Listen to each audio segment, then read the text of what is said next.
muito comum se pensar que podemos acreditar no que bem quisermos, e que isso é um direito inquestionável de todas as pessoas. Entretanto, o filósofo inglês William Kingdon Clifford pensava diferente, e é com a seguinte história que ele iniciou seu ensaio, publicado em 1877, chamado Ética da Crença. Certa vez, um armador estava se preparando para zarpar um navio cheio de imigrantes com o qual já tinha certa familiaridade. Ele sabia que a embarcação estava bastante velha, que possuía vários defeitos de construção e também que já havia saído ao mar em diversas ocasiões. Se expondo a tantas dificuldades, precisou ser reparada inúmeras vezes para evitar surpresas. Nesse dia específico, alguém se aproximou dele e, preocupado com a situação do navio e com a segurança dos tripulantes, sugeriu ao armador que talvez ele não estivesse mais em condições de navegar. Isso acabou deixando o armador muito pensativo e chateado. Sua consciência ficou pesada diante do comentário e ele chegou a considerar cancelar a viagem e mandar inspecionar e renovar completamente o navio. Mas isso certamente ficaria bastante caro. Apesar de pensar muito, à medida que a hora do navio zarpar foi se aproximando, o armador conseguiu deixar de lado todos esses pensamentos melancólicos. Ele disse para si mesmo que tudo daria certo. Ele se convenceu de que, já que o navio teve êxito em tantas viagens e resistiu a tantas tempestades, então não haviam razões para supor que dessa vez isso seria diferente.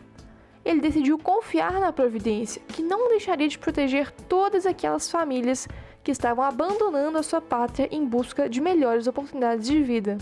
Assim, ele silenciou todas as dúvidas mesquinhas sobre a honestidade dos construtores e dos empreiteiros. Conseguiu alcançar uma certeza confortável e sincera de que o seu navio era completamente seguro, que estava em boas condições de navegar e que não havia nada a temer.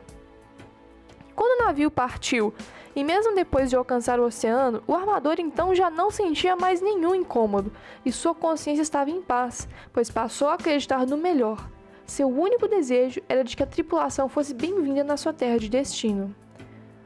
Suas convicções, entretanto, não impediram o navio de afundar no meio da trajetória, sem deixar nem rastros e nem sobreviventes. Ainda assim, o armador recebeu integralmente o dinheiro do seguro.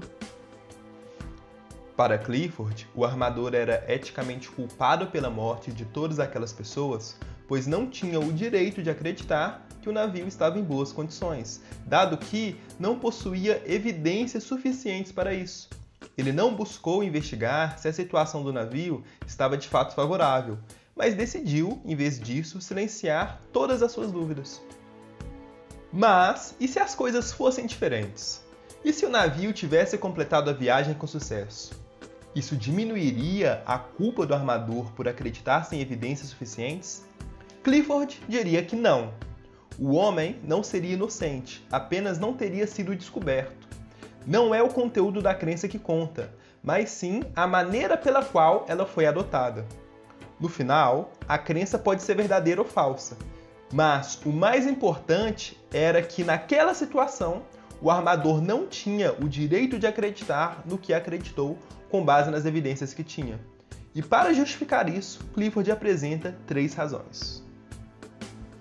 A primeira razão dada por ele é a de que todas as crenças, por mais simples que sejam, acabam por influenciar nossas ações.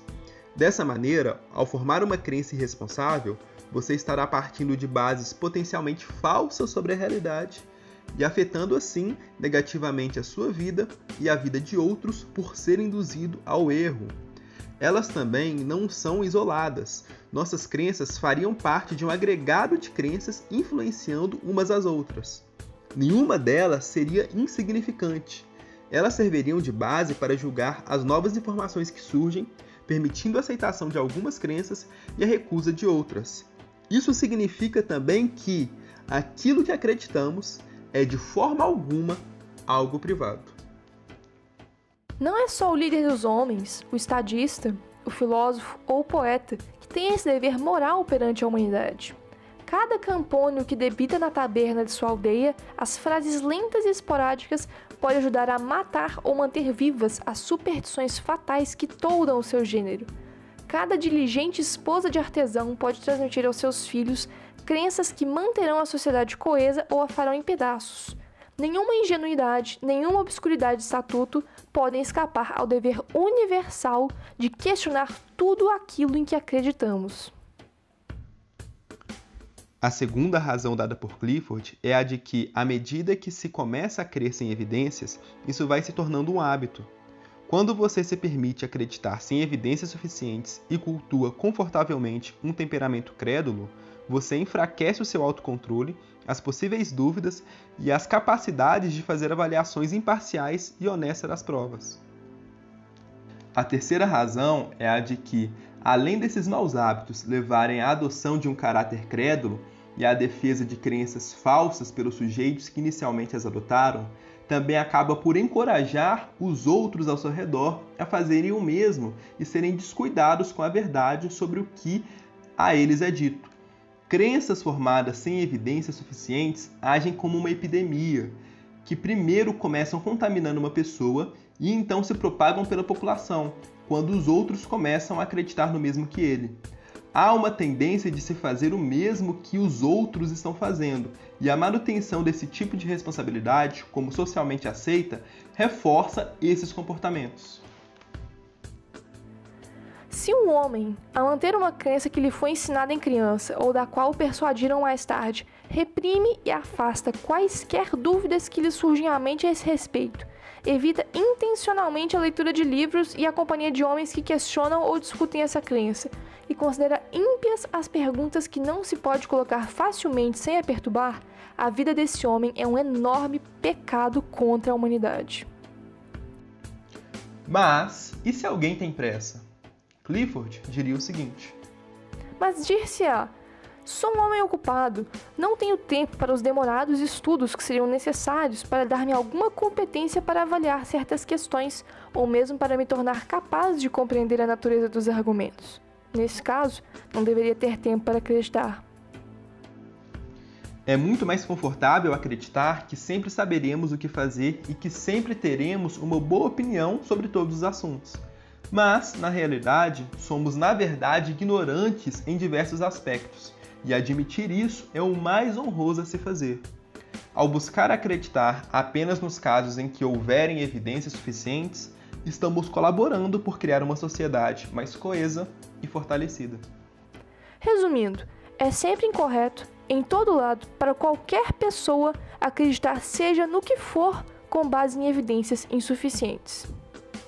Esse vídeo foi feito através de uma parceria entre o canal Psicolosofia e o canal Implicações Filosóficas. Se você gostou, não se esqueça de deixar o like e se inscreva nos dois canais para você não perder nenhum conteúdo novo de filosofia.